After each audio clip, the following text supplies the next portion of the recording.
কেমন আছো বন্ধুরা? আমি গৌরব চ্যাটার্জি, আমি একজন সাইকোলজিস্ট। আজকে মনের নানা রকম প্রক্রিয়া তোমাদের যেগুলো আমি শিখিয়েছি তারই মধ্যে একটা নতুন সংযোজন করতে যাচ্ছি। সেটা হলো খুব শর্ট টাইমের মেডিটেশন। তো এই মেডিটেশনটা কি না, শান্ত একটা জায়গায় বসে এটা করতে হবে। এতে করলে কি হয় না, মনটা আস্তে আস্তে শান্ত হয় এবং মন আস্তে আস্তে একটা বড় পাওয়ার রিসিভ করার দিকে এগোয়। এটা যদি কেউ নিয়মিত অভ্যাস করে তাহলে দেখা যাবে যে কিছুদিন পরে মনটা অনেক রিল্যাক্সড হয়েছে এবং মনের যে একটা ব্রডনেস সেটা মানুষ অনুভব করতে পারবে। এবং আস্তে আস্তে পারিপার্শ্বিক পারিপার্শ্বিক পরিবর্তন, নিজের ভেতরে পরিবর্তন এবং নিজের যে পজিটিভিটি এটা ডেভেলপ করে এবং উপকার মানুষ বুঝতে আরম্ভ করে খুব অল্প সময়ের মধ্যেই। তো এটা কিচ্ছু না, শান্ত একটা জায়গায় বসতে হবে, বাবু হয়ে বসে মেরুদণ্ড সোজা করে, স্পাইনাল কর্ড সোজা করে বসে ডিপ ব্রিদিং করতে হবে। মানে নাক দিয়ে গভীরভাবে শ্বাস নেওয়া আর গভীরভাবে শ্বাস ছাড়া। কোনো রকম শ্বাসকে আটকাবার নয়, শুদ্ধ গভীরভাবে নেওয়া, আরামে আরামে সেটা নাক দিয়ে নেওয়া ছাড়া। এটি যেমন এই যে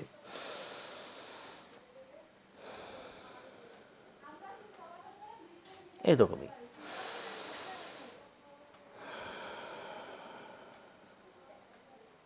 গভীরভাবে নেওয়া নাক দিয়ে আর ছাড়া। তো এটাই 8-10 বার, যতখানি আরামে তুমি পারো, 8 বার 10 বার আরামে যতখানি পারা যায়।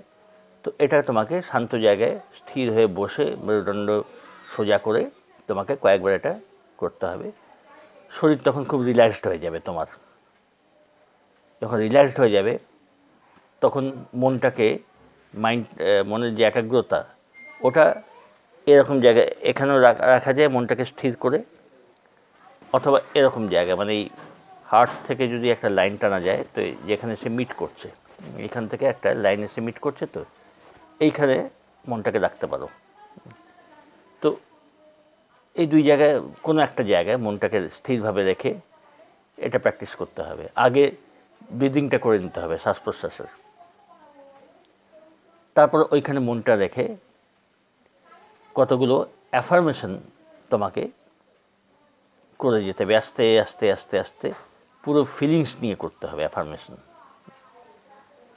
যেমন আমি ব্লেসড, মানে আমি আশীর্বাদ পূত, তুমি যাকে মানো।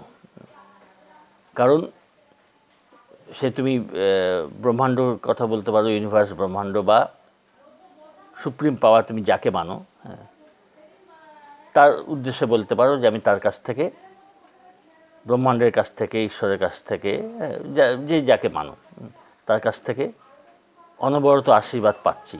আমি আশীর্বাদ পূত, মানে আই অ্যাম ব্লেসড।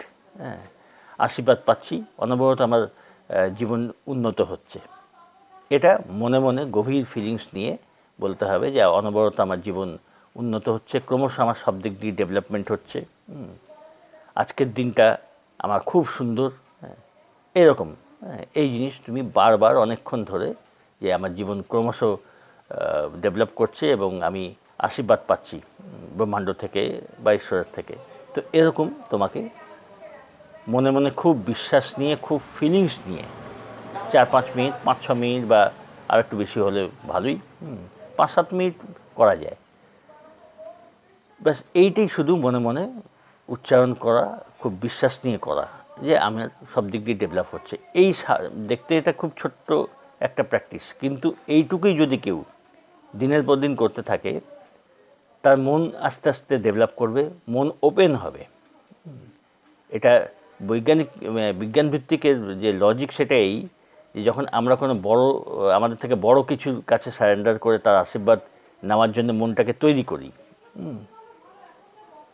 সেটা তখন আমাদেরই মনের অবস্থাকে ডেভেলপ করে এবং অনেক ভালো সম্ভাবনা আমাদের লাইফে এনে দেয়। এটা হলো এর পেছনে বৈজ্ঞানিক যুক্তি।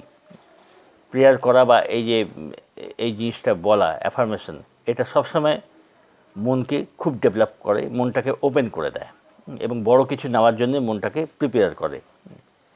তো ওই প্রসেস, মনোবৈজ্ঞানিক এই প্রসেসটাকে প্রার্থনার মাধ্যমে আমরা ব্যবহার করতে পারি এরকমভাবে। তো এতে অনেক উপকার পাওয়া যায়। আস্তে আস্তে দেখা যায় যে মনটা খুবই সুন্দর স্বচ্ছন্দ হচ্ছে। মনের ভেতরে একটা বদ্ধ সীমাবদ্ধতা, ওটা কেটে গিয়ে একটা ওয়াইডনেস আসছে মনের। এই জিনিসগুলো প্র্যাকটিস করলে বোঝা যায়। আস্তে আস্তে এর বাইরের জগতে এফেক্ট পড়ে এবং আমরা অনেক ডেভেলপমেন্ট, অনেক ভালো সুযোগ, অনেক নানা রকম উপকার, নানা রকম আমরা যে সুযোগ সুবিধে, এগুলো দেখা যায় আগে যেগুলো বুঝছিলাম না সেগুলো বুঝতে পারছি। অনেক সুযোগ সুবিধে আমাদের কাছে লাইফে আসছে। এইসবগুলো মানে ভালো পরিবর্তন হয় এগুলো।